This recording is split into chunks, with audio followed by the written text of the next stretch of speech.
കേൾക്കാതെ പോകരുതേ, ഇതൊരു അത്ഭുത വചനമാണ്. ഞാൻ കുറേ പ്രാവശ്യം ഈ വചനം ചൊല്ലിയിട്ടുണ്ട്, അപ്പോഴൊക്കെ അത്ഭുതം നടന്നിട്ടുണ്ട്. അപ്പോൾ അതിതാണ് ഈ വചനമാണ്. അതിന് അവൻ മനുഷ്യരാൽ അസാധ്യമായത് ദൈവത്താൽ സാധ്യമാകുന്നു എന്ന് പറഞ്ഞു. ഇത് ഒരു ലൂക്കോസ് 18:27 കേട്ടോ. ലൂക്കോസ് എന്നുള്ളത് ഇപ്പോൾ ലൂക്ക് എന്നാക്കിയിട്ടുണ്ട്, പുതിയ നിയമത്തിൽ ലൂക്ക്. അപ്പം 18:27, 18-ാം അധ്യായം 27-ാമത്തെ വചനം. അപ്പോൾ ഇത് ചൊല്ലിയിട്ടുണ്ടെങ്കിൽ അതിലെന്താ പറയുന്നത്? മനുഷ്യരാൽ അസാധ്യമായത് ദൈവത്താൽ സാധ്യമാകുന്നു എന്ന്.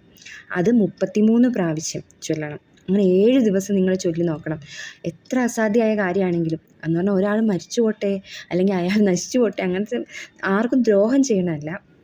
ദ്രോഹമല്ലാതെ നമുക്ക് ആവശ്യമുള്ള, നമ്മുടെ നിലനിൽപ്പിനുള്ള ആവശ്യമുള്ള എന്ത് കാര്യമായിക്കോട്ടെ അത് ദൈവം സാധിച്ചു തരും. മനുഷ്യരാൽ അസാധ്യമായത് ദൈവത്താൽ സാധ്യമാകുന്നുവെന്ന്.